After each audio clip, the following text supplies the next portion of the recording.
Hola, ¿qué tal? ¿Cómo están? Muy buenas noches. Los saludo, soy Doris y estamos transmitiendo desde la cabina de Urus Radio su programa de la verdadera historia de México, hoy 16 de julio de 2018. Y vamos a continuar con el tema de los presidentes en México. La semana pasada, ustedes saben que tuvimos algunos contratiempos, no pudimos transmitir, pero ya estamos nuevamente aquí con ustedes. Vamos a saludar al profesor Francisco Mendoza. Profesor, ¿cómo está? Buenas noches. Licenciada, ¿cómo está usted? Muy buenas noches. Pues sí, una disculpa para nuestros amigos que están con nosotros.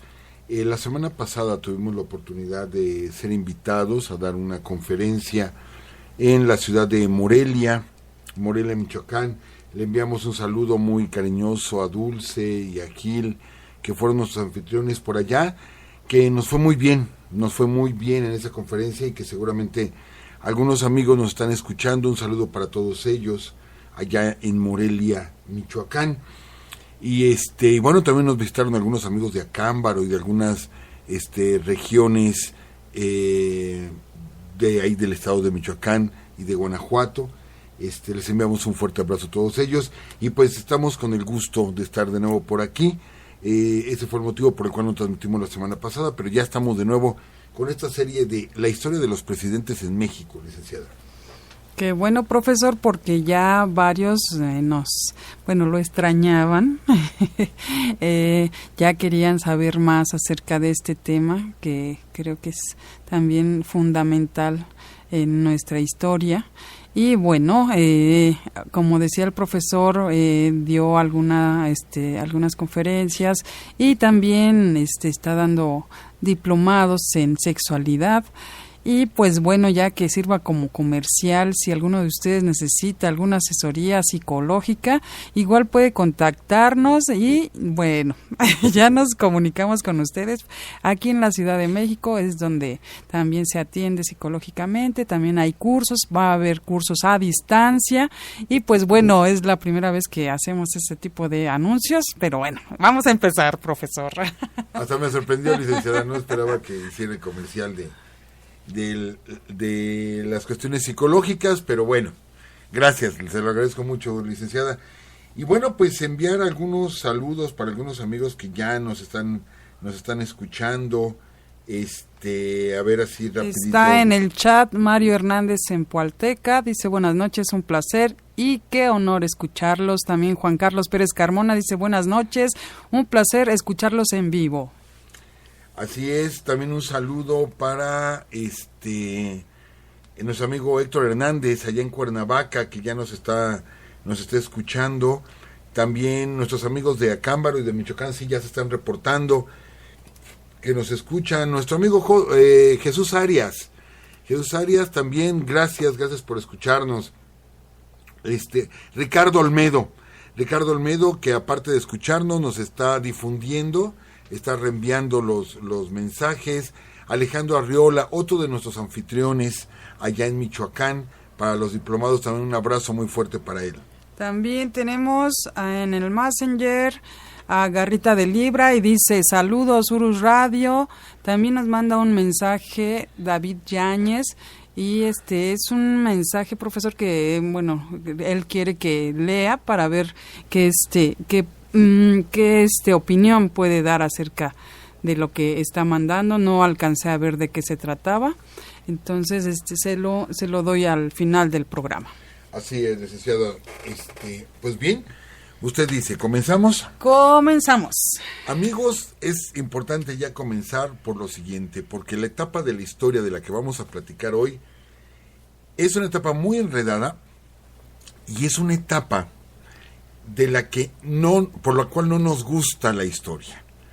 Desgraciadamente, y hemos procurado no caer en eso aquí en Urus Radio, desgraciadamente cuando nos enseñan la historia en las escuelas, nos la enseñan con nombres y fechas, ¿sí?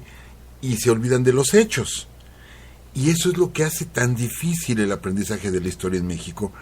El estilo que hemos querido dar en Urus Radio es la parte más anecdótica, hacer humanos a los personajes de la historia, platicar esa parte que desconocemos de ellos y es lo que nos ha dado pues tan buen resultado de tener ya grandes amigos aquí en Neurus Radio, es precisamente ese estilo de platicar.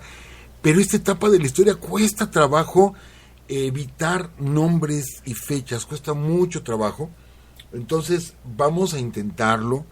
Es medio enredado todo esto, pero bueno, vamos a platicar qué pasa en México. La vez hace 2 semanas platicábamos de nuestros 3 primeros presidentes, de Guadalupe Victoria, Vicente Guerrero y Bocanegra, que se nos olvidó decir una cosa, licenciada. Nuestro tercer presidente, Bocanegra, viene a ser tío de Francisco González Bocanegra, el autor del himno nacional. Okay. Viene a ser su tío. Sí, que nada más estuvo 1 semana en la presidencia de la República. Entonces, explicar qué pasa en esta parte de la historia de México. Y bueno, es esto lo que sucede. Ya habíamos dado un poquito el antecedente hace 2 semanas, de que Guadalupe Victoria termina su periodo presidencial, se abre la contienda electoral, gana las elecciones Manuel Gómez Pedraza. Él es el que gana las elecciones. Pero Vicente Guerrero, que quedó en segundo lugar, y Anastasio Bustamante en tercero, Vicente Guerrero da un golpe de estado, por así decirlo. ¿Sí? Hay una rebelión, presiona al Congreso, y el Congreso destituye, ¿sí?, a Manuel Gómez Pedraza, no lo reconoce como presidente, y él tenía que ser presidente del 29 al 33. Entonces Guerrero se queda en la presidencia de la República, ¿sí? Siendo el libertador de México, pues él forzó la situación para ser presidente de la República. Lo platicábamos la vez anterior, cómo fue traicionado, ¿sí?, cómo fue fusilado Vicente Guerrero, lo platicábamos, pero quien estuvo detrás de todo esto fue Anastasio Bustamante. Anastasio Bustamante es el que idea este plan para destituir a Vicente Guerrero. Vicente Guerrero se tiene que enfrentar a Bustamante. Guerrero sale de la Ciudad de México, se refugia en la Sierra de Guerrero, del hoy estado de Guerrero. Ahí le ponen la trampa, lo secuestran, por así decirlo, lo llevan a Oaxaca, lo entregan, lo juzgan y lo fusilan, ¿sí? Bustamante está peleando, él encabeza las Fuerzas Armadas para luchar contra Guerrero. Y fue como Bocanegra llega al poder a la Ciudad de México durante 1 semana. A ver, el Congreso había reconocido a Vicente Guerrero. Vicente Guerrero se sale, deja a Bocanegra a cargo del poder. Bustamante, está peleando, todavía no atrapan a Guerrero, todavía va a tardar un poco en atrapar a Guerrero.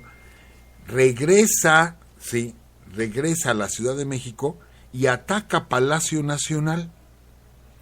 De hecho, José María Bocanegra se defiende con la guarnición de Palacio Nacional, se defiende, hay tiroteo ahí en el Zócalo de la Ciudad de México, pero no puede evitar la caída de Palacio Nacional y ya le pide a sus fuerzas que se detengan y abre las puertas de Palacio Nacional. Y él, justo en la puerta de Palacio, él sale del Palacio Nacional, ¿sí?, y pide la paz. Dicen, ¿saben qué? Ya, porque ya son muchos muertos, etcétera, paramos la batalla, y Anastasio Bustamante, ¿sí?, retira a José María Bocanegra de la presidencia de la República, pero él seguía peleando con Vicente Guerrero. Entonces, ¿sí?, que sigue siendo, digamos, el presidente que había aceptado el Congreso. Entonces, México en ese momento se queda sin autoridad, y lo que sucede es que se forma un triunvirato ordenado por el Congreso, pero ya el Congreso presionado por Anastasio Bustamante, ¿sí? En este triunvirato van a estar 3 personas: Pedro Vélez, Lucas Alamán y Luis Quintanar, de los que tenemos que platicar porque fueron presidentes de México. Ellos estuvieron en el poder, este triunvirato, únicamente 8 días, del 23 de diciembre al 31 de diciembre, 8 días nada más estuvieron. De Pedro Vélez, ¿qué podemos decir? Él era un conservador, ¿sí? Estuvo en la presidencia nada más esa semana. Es considerado el cuarto presidente de México, don Pedro Vélez. Después de que deja la presidencia el 31 de diciembre, pues prácticamente se retira de la vida política, tiene algunos cargos, pero él, fíjese, licenciada, fíjense amigos, el señor Pedro Vélez, ¿sí? Era muy bondadoso y él se retira a hacer obras de caridad. Él es muy religioso, es conservador, entonces él es muy religioso y se va a un convento, no se vuelve, o sea, no se interna, pero él se va a un convento donde él se la pasa haciendo obras de caridad, pues prácticamente hasta su muerte. De hecho, decían que era muy bondadoso, que era un ángel de Dios el Señor, y se gana a la gente, pues, se gana a la gente, pero él se retira prácticamente a la vida privada, ¿sí? Tenemos a don Luis Quintanar, que forma parte de este triunvirato.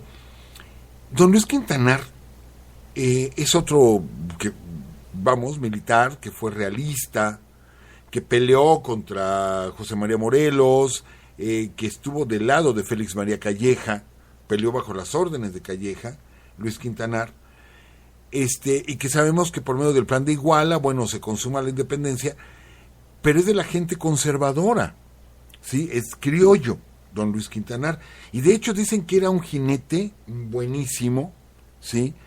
Y durante el imperio de Agustín de Iturbide, el general Luis Quintanar, a él le pide a Agustín de Iturbide que él haga el reglamento de las corridas de toros en México, porque aparte le gustaba mucho torear, creo que se llama rejoneo, cuando torean en el caballo, era un excelente rejoneador, ¿sí?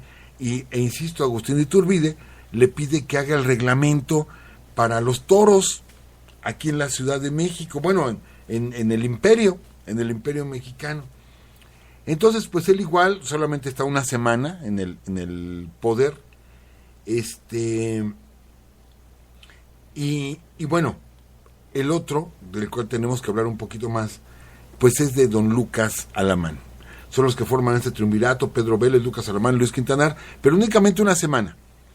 Lucas Alamán, licenciada, hace muchos años, muchos años, yo escuché esta frase de uno de mis maestros de historia, que decía, lástima que fue conservador, porque fue una persona ilustre. Yo desconocí por muchos años, yo me incliné más por la parte liberal y casi no leía a los conservadores, pero obviamente ya el estudio de la historia me llevó a conocer la otra parte. Y es más, si queremos conocer la guerra de independencia vista desde el lado conservador, tenemos que leer por fuerza a Lucas Alamán, como tenemos que leer a Francisco Bulnes, si queremos conocer la contraparte de Benito Juárez, pero vamos, la contraparte radical, sí, la contraparte totalmente radical. Lucas Alamán nos lleva de la mano de lo que él vio, él vivió, sí, todo lo que fue la gesta de la independencia. Lo hemos platicado aquí, que cuando Miguel Hidalgo iba a tomar la Alhóndiga de Granaditas y permitió el saqueo, que fue un gran error de Hidalgo, permitir el saqueo de la ciudad de Guanajuato, solamente les dijo que una casa no podían tocar, una sola casa, y de ahí para allá que podían hacer lo que quisieran, o sea, hablando del saqueo, pero una casa no podían tocar, y era precisamente la del licenciado Lucas Alamán. Lucas Alamán vivía enfrente de la Alhóndiga de Granaditas. Entonces el señor Lucas Alamán, sabiendo que iban a atacar la ciudad, sabiendo que los españoles se habían encerrado, españoles y criollos se habían encerrado en la Alhóndiga, ¿sí? Y sabiendo que habían dado la orden de que su casa no fuera tocada, porque él tenía amistad con Miguel Hidalgo, el señor se salió a su balcón, literal, agarró una silla, se salió a su balcón, ¿sí? Y se sentó a ver como en espectáculo, como dirían ahorita, licenciada, 3D, ¿verdad? En tercera sí. Dimensión, casi como una película, vio la toma de la Alhóndiga de Granaditas. Ajá. Y efectivamente su casa no fue tocada, Su casa no fue saqueada. Les digo, él tenía mucha amistad con Miguel Hidalgo. Pero bueno, él era del lado conservador. Él narra todo esto que hemos platicado aquí, lo hemos tomado también en narraciones de Lucas Alamán, donde él platica la manera sanguinaria en que las tropas insurgentes tomaron la Alhóndiga y luego pues tomaron la vida de todos los españoles que estaban ahí, donde pues no salió nadie vivo, ¿sí? Toda esta narración la hace porque la ve en primera fila, sentado tranquilamente en su balcón, don Lucas. Pues, ¿qué sucede? Que Lucas Alamán forma parte de este triunvirato. Por eso, de alguna manera también fue presidente de México durante, no 7 días, 8 días. Pero ¿por qué decíamos lástima que fue conservador? Porque bueno, Lucas Alamán era una persona sumamente preparada. Él conoció a Humboldt cuando vino a México, y Humboldt decía de Lucas Alamán que era la mente más privilegiada con quien había platicado aquí en México, en el virreinato. Era una gente que tenía un conocimiento tremendo. Lucas Alamán lee mucho, viaja mucho, inclusive él viaja a Francia, o sea, viajó a Europa varias veces. De hecho fue diputado en las Cortes de Cádiz, ¿sí? Diputado por la provincia de Nueva Galicia, en este caso Jalisco, ante las Cortes de Cádiz, pero poco antes él ya había ido a Europa y recorrió varios países, e inclusive Lucas Alamán conoce en persona a Napoleón Bonaparte, ¿sí? Lo conoció en persona a Napoleón Bonaparte. Entonces es un hombre sumamente letrado. Él es abogado, entre muchas cosas, es historiador, es naturalista, etcétera, etcétera. Como abogado, él es el defensor de los descendientes de Hernán Cortés, ¿sí? De los hijos, tuvo varios hijos, Hernán Cortés, Martín, etcétera, etcétera, y los descendientes estaban recibiendo una pensión vitalicia por ser descendientes de Hernán Cortés el Conquistador. Están recibiendo una pensión vitalicia por parte del Virreinato de la Nueva España. Cuando viene la consumación de la independencia, obviamente que el gobierno de México dice: no te voy a dar un centavo, o sea, 300 años ya te llevaste nuestros bienes, no te voy a volver a dar un centavo. Y los descendientes de Cortés, ¿sí?, contratan a Lucas Alamán para que él defienda su caso, de que le sigan pasando una pensión, de que los bienes no sean incautados, las casas, haciendas, etcétera, que todavía eran poseedores los familiares descendientes de Cortés, y contratan a Lucas Alamán. Entonces él llevaba ese caso, los representaba, que uno diría: oye, espérate, pues si ya fue la independencia, ¿por qué les tenemos que seguir dando dinero a los españoles? Lucas Alamán sí era muy pro-español, es la imagen clara del conservador en México, ¿sí? Pero aparte el señor, a don Lucas, se le ocurre que hay que rescatar nuestra cultura. Y él funda el Museo Nacional de Historia, ¿sí?, que de hecho lo funda como Museo de Historia Natural, pero que tenía las dos partes, de historia natural, ¿sí?, y de historia antigua. Entonces los orígenes de nuestros museos, del Museo Nacional de Antropología e Historia, etcétera, se van directamente con Lucas Alamán. Él es el que, del lado conservador, por eso decimos, sí, nosotros quizá aquí en Urus Radio nos inclinamos más hacia la parte liberal, pero no podemos negar de que hubo aportaciones muy importantes del lado conservador, y don Lucas fue uno de ellos, ¿sí? Ya para haber concebido esa idea, ya que tenemos la idea de formar un museo, es porque queremos conservar y preservar para futuras generaciones. Y Lucas Alamán lo que busca es eso, preservar nuestra historia para futuras generaciones. Por eso escribe todo lo que él vivió durante la independencia. Aparte, amigos, licenciada, él es el que trae a México el sistema métrico decimal. Él es el que lo trae a México, este sistema, que esto por una convención, después les puedo dar los datos más concretos, por esta convención que se da en Europa, en La Haya, si mal no recuerdo, se ponen de acuerdo todos de meter el sistema métrico decimal en todo el mundo, para que todo el mundo así fuera parejo. Inglaterra se opone, esto ya no es anécdota de nosotros, pero se las platico. Inglaterra se opone. Dice, no, yo quiero llevar nuestro sistema, el sistema inglés, el de yardas y pulgadas y todo esto. Entonces, a ver, pero es que va a haber mucho problema. ¿Por qué? Porque tú mides un pedazo de tela en pulgadas y nosotros en centímetros. Y tenemos que hacer la conversión. O sea, tú, Inglaterra, tienes que tener el sistema métrico decimal, y en esta asamblea donde estamos todos aquí reunidos, de todos los países, nos estamos poniendo de acuerdo y todos vamos a llevar el sistema métrico decimal. Inglaterra pone una condición. Dice, está bien, pero con la siguiente condición, de que el meridiano cero pase por Inglaterra. ¿Qué es el meridiano cero? Pues de donde parten los usos horarios de todo el mundo. Esto es, ¿sí? Greenwich. Ahí tenía que pasar, ahí tenía que comenzar el horario en el mundo, porque son los ingleses. Entonces, dicen, está bien, tú tomas el sistema métrico decimal y nosotros tomamos el uso horario a partir del meridiano de Greenwich que cruza por Inglaterra. Sale, todos amigos, todos cuates, etcétera, etcétera. ¿Saben, licenciada, saben, amigos, cuándo cumplieron los ingleses? Nunca. Sí se les puso ahí el meridiano de Greenwich, parte de Inglaterra, ¿sí? Pero ellos nunca tomaron el sistema métrico decimal.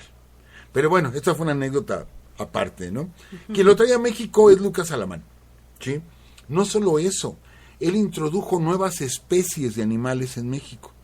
Trajo sementales, trajo caballos, trajo vacas, toros, de diferentes países del mundo, los encargaba. ¿Para qué? Para mejorar las razas que ya existían en México, pero para la producción, o sea, para la producción ganadera, para la producción caballar, etcétera.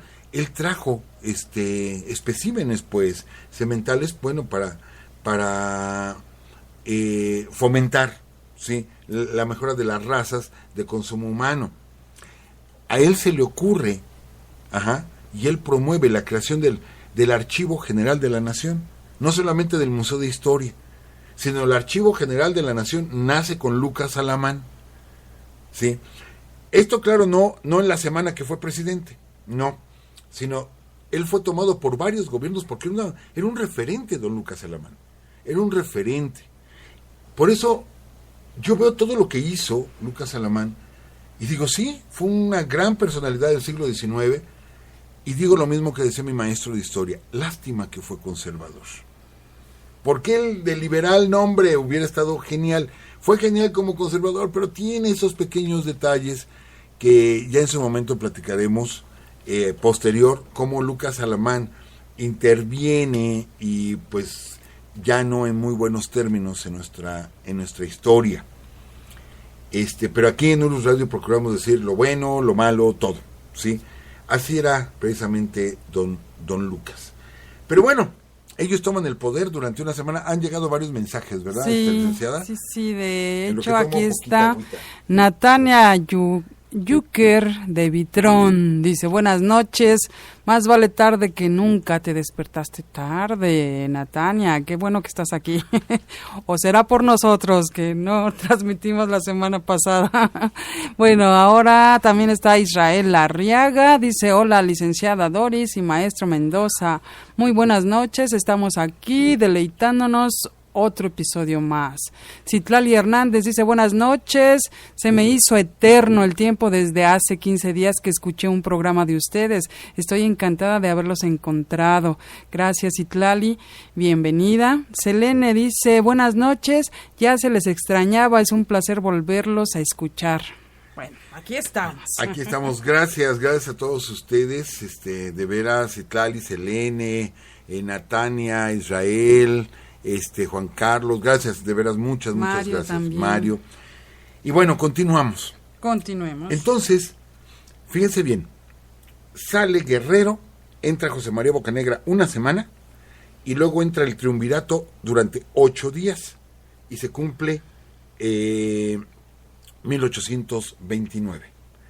Entonces, Anastasio Bustamante toma el poder, le entregan el poder, porque estas tres personalidades, Pedro Vélez, Lucas Alamán y Luis Quintanar, son conservadores y le entregan el poder a Anastasio Bustamante, que él había quedado en tercer lugar en las elecciones. Acordémonos, Gómez Pedraza quedó en primero, Guerrero en segundo y Bustamante en tercero. Pues él toma el poder de facto. Esto es, por la fuerza va a tomar el poder. De hecho, Anastasio Bustamante va a ser 2 veces presidente del país. Tendremos que platicar más de él, sobre todo en la segunda parte, porque a Anastasio Bustamante le toca vivir la guerra de los pasteles como presidente de la República, ¿sí?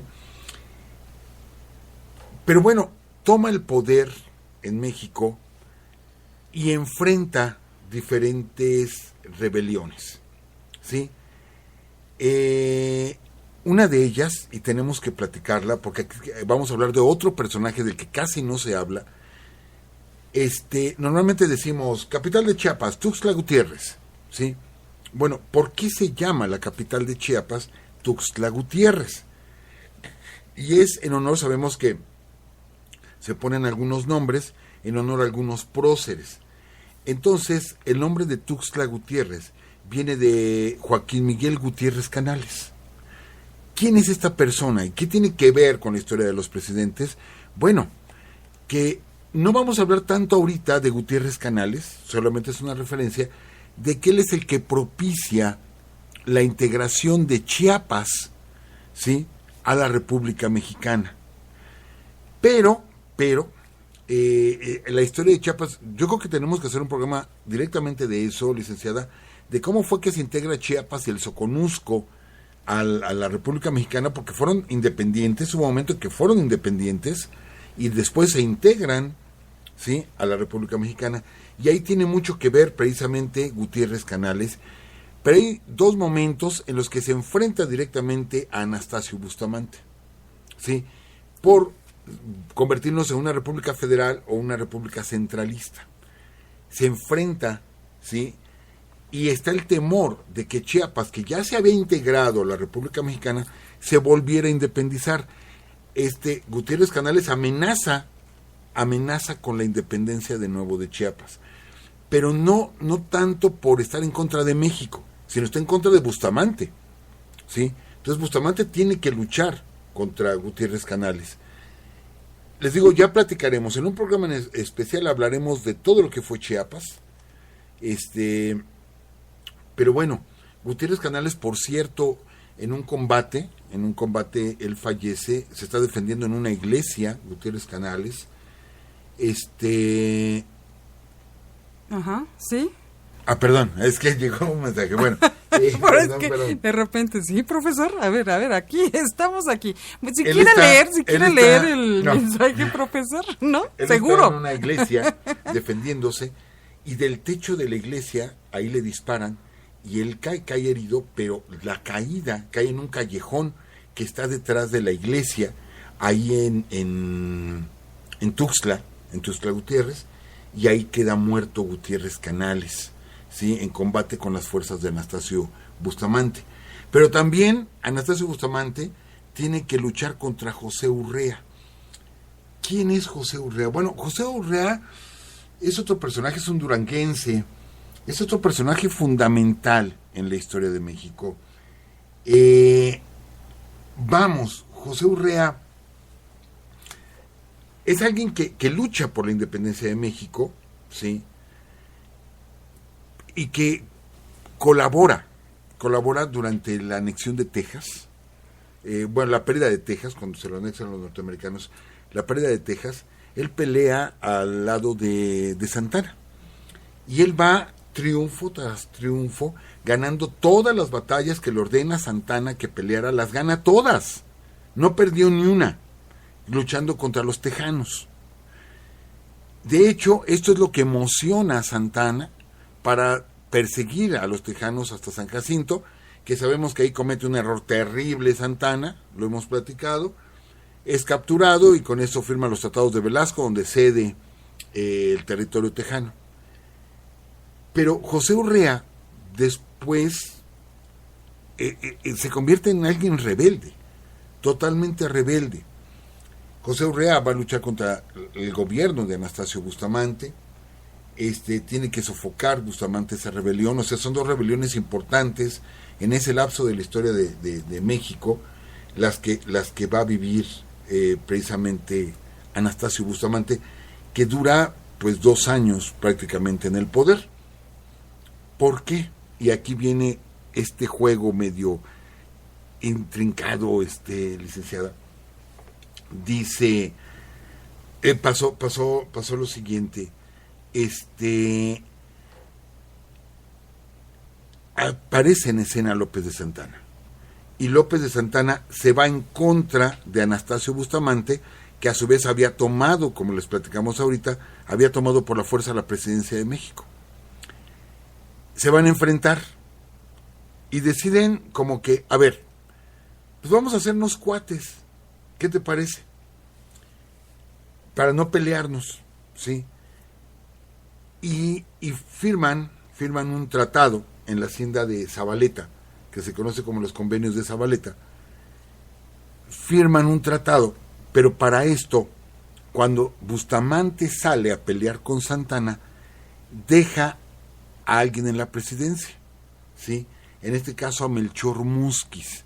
Los amigos que viven por aquí cerca donde transmitimos en Urus Radio, es un referente del Metro Múzquiz. Uh-huh. Y yo he escuchado muchos amigos que dicen, ¿qué es Múzquiz? ¿O quién fue Múzquiz? Bueno, pues fue presidente de México.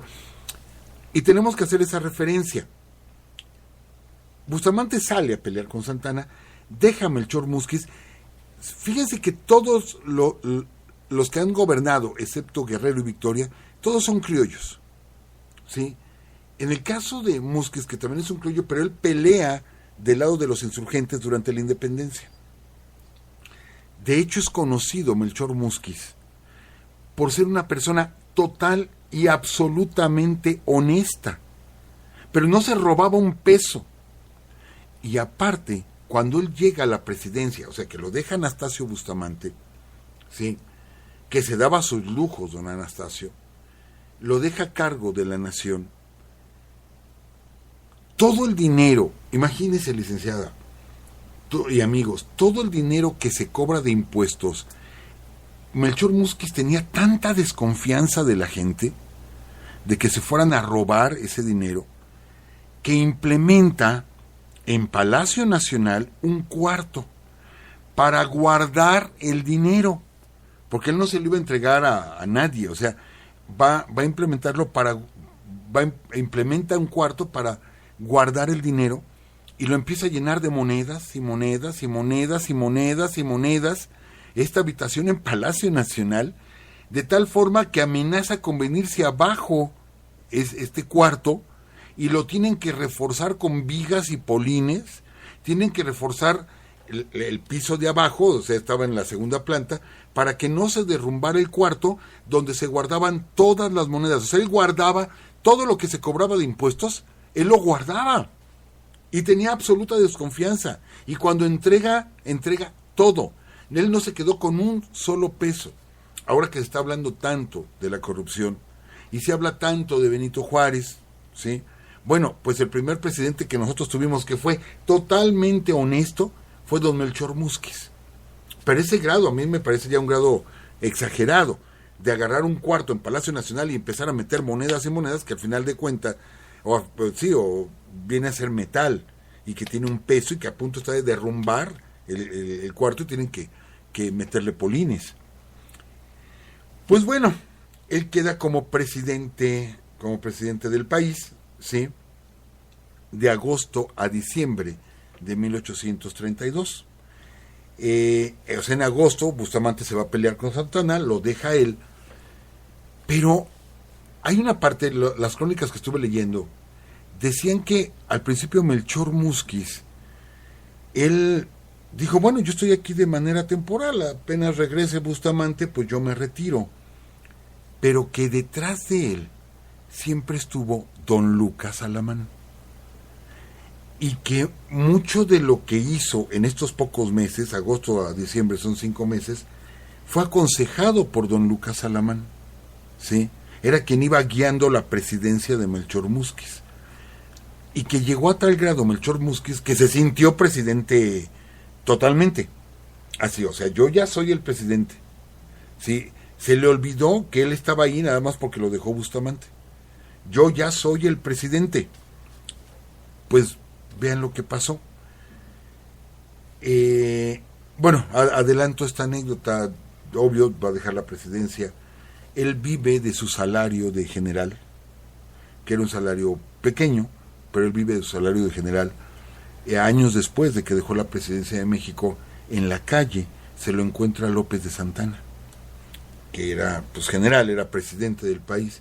Se encuentra a don Melchor Múzquiz y lo regaña públicamente Santana Múzquiz, y le dice que cómo era posible que siendo general, que había sido insurgente, era general del ejército ya retirado, y que había sido presidente del país, ¿sí?, vistiera con un traje tan feo y tan gastado como el que traía. Y lo regaña Santana públicamente, y lo que le contesta Melchor Múzquiz es que yo nunca me robé un peso, ¿sí?, y no tengo dinero ni siquiera para mandar a reparar mi traje de general. Y Melchor Múzquiz muere en absoluta pobreza, a ese grado. Y les digo, cómo cuidaba el dinero de la nación, de meterlo en un cuarto para estarlo cuidando, el dinero de la patria, ¿sí?, a ese grado, don Melchor Múzquiz.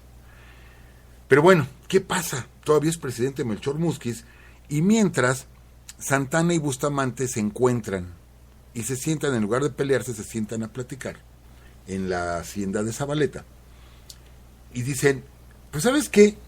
Pues ya vamos a parar esto, vamos a parar esta bronca, vamos a parar la guerra que tenemos, dejas la presidencia y vamos a entregársela a quien le corresponde. Amigos, vamos a regresarnos. Acuérdense que todo este relajo comenzó, ¿sí?, porque el que ganó las elecciones del 29 fue Gómez Pedraza. Guerrero le da golpe de estado, ¿sí?, desconocen a Gómez Pedraza se tiene que ir del país, regresa Gómez Pedraza, no le permiten bajar, llegó a Veracruz y no le permite a Anastasio Bustamante ni siquiera bajar del barco donde él venía de regreso a México, del exilio. Se va para los Estados Unidos y empieza a escribir en contra de Bustamante, sabe del levantamiento de Santana, y Santana dice, el presidente legítimo es Gómez Pedraza, es el legítimo, entonces hay que entregarle el poder, porque él fue el que ganó las elecciones, y Bustamante acepta entregarle el poder a Gómez Pedraza. Pero ¿qué pasa? Ya estamos en el 32, diciembre del 32, y ese periodo presidencial se acababa en marzo del 33, el 31 de marzo. Pues efectivamente, simplemente llegaron a Palacio Nacional, no le avisaron a Melchor Múzquiz, nada más le dijeron, ya, vete, gracias por todo, y se metieron y ponen en el poder a Gómez Pedraza. Prácticamente ni las gracias le dieron a Melchor Múzquiz, que ya se sentía presidente de México, y sale solo de Palacio Nacional. Ni siquiera una guardia, ni siquiera una entrega del poder. Quien le entrega el poder, ¿sí?, a Gómez Pedraza es Santana en un carruaje. La ceremonia la hizo en un carruaje, así de que, a ver, mi general, a partir de ese momento usted es el presidente legítimo de México. En un carruaje, en ese carruaje entran a Palacio Nacional, sí, Múzquiz, pues ya vete, y sale completamente solo. El primer presidente de total y absoluta honestidad que hemos tenido en México, sale completamente solo de Palacio, y les digo que después hasta lo regañaría Santana por traer un traje todo roído y viejo, sí, ese fue el pago que recibió don Melchor Múzquiz. Y se queda Manuel Gómez Pedraza, sí, únicamente a concluir su periodo presidencial, únicamente 3 meses. 3 meses y días, para decir, mira, se cumplió, ¿no? O sea, tú terminaste cuando tenías que terminar. Sí, cuando tenías que terminar. Y se vienen las elecciones. Pero ahorita, amigos, ¿qué fue lo que dijimos? ¿Quién le entregó el poder a Gómez Pedraza? López de Santana. Uh-huh. Sí, López de Santana. Entonces, juega en las elecciones López de Santana y Santana gana por primera vez la presidencia del país, ¿sí? Gana por primera vez la presidencia, pero por primera vez, estamos hablando del 1 de abril del 33, por primera vez, y lo haría muchísimas veces, no toma posesión. Hay un vicepresidente, el vicepresidente es Valentín Gómez Farías. No toma posesión Santana de la presidencia, porque igual se va a ver una rebelión, que de eso platicaremos la semana que entra, y deja por primera vez de presidente a Valentín Gómez Farías. O sea, él siendo presidente no toma posesión y deja al vicepresidente. Santana sería 11 veces presidente, ¿sí? Que si sumamos los lapsos que ejerció, no ejerció ni un sexenio, fueron 5 años y meses. Pues esa fue la primera. Entró en lugar de Manuel Gómez Pedraza y deja a Valentín Gómez Farías, y aquí es otra parte de la historia de México. Pero amigos, hagamos un poquito de cuentas rápido, ¿sí? De 1824 a 1833, 9 años, estamos hablando de 9 años. Tuvimos a Guadalupe Victoria, José María Bocanegra, Vicente Guerrero, a Pedro Vélez, a Lucas Alamán, a Luis Quintanar, a Anastasio Bustamante, a Melchor Musquiz y a Manuel Gómez Pedraza. ¿Sí? 9 presidentes en 9 años. Ahora, si quitamos los 4 años que sí gobernó completitos Guadalupe Victoria, entonces nos quedan 5 años. En 5 años pasaron 8 presidentes. En 5 años, 8 presidentes. Entonces, imagínense cómo estaba el país, ¿sí? Vamos a parar aquí. La semana que entra, pues platicaremos del segundo periodo de Anastasio Bustamante, platicaremos ya de Santana, de Valentín Gómez Farías, etcétera, de otros personajes que van a ser otra etapa de la historia de México, y seguiremos platicando de la historia de los presidentes, licenciado. Perfecto, profesor, pues aquí estaremos esperándolo con ansias. Y bueno, antes de que se nos termine el tiempo, porque ya nos queda muy poquito, vamos a leer algunos mensajes que nos llegaron. Se me va. Hoy no puedo, profesor. Bueno, vamos a leer a Gerardo. No es Gerardo, se llama Germán de Jesús Salinas. Dice: buenas noches, licenciada y profesor Mendoza. En el programa anterior se refirió sobre el lugar donde fusilaron a Vicente Guerrero, diciendo Cuilapan Guerrero, pero es Cuilapan de Guerrero, Oaxaca. Y el lugar es un exconvento que tiene una leyenda muy interesante, el cual nunca se terminó. Sí, cometí ese error. Lo recuerdo que titubeé de pronto. Ya tenemos como que el dicho hecho, ¿sí? Hablar Tuxtla Gutiérrez, y así decimos Cuilapan Guerrero. No, es Cuilapan de Guerrero, en el estado de Oaxaca. Tiene toda la razón, toda la razón. Ok, Natania, bueno, nos manda decir si se va a hacer lo de un reto, pero bueno, vamos a sacar una convocatoria y ustedes espérenla por favor en Facebook. Natania nos va a dar un premio desde Israel para el ganador. Así muchas es que gracias, sí, gracias Natania. Entonces esperen la convocatoria. Y bueno, también está René Martínez Rojas, dice buenas noches profesor y licenciada. También Ger de Jesús dice ojalá más adelante hablaran del presidente Luis Echeverría Álvarez, dice el cual decretó la ley federal de armas de fuego, modificando el artículo 10 constitucional por el miedo de las subversiones del pueblo después de los eventos del 68 y por injerencia de los norteamericanos por los movimientos comunistas. Vamos a estar hablando de todos los presidentes y yo creo que vamos a llegar hasta, bueno, Luis Echeverría todavía está vivo, 90 y tantos años y todavía está vivo, pero yo creo que vamos a llegar, sí vamos a hablar de él, claro que sí.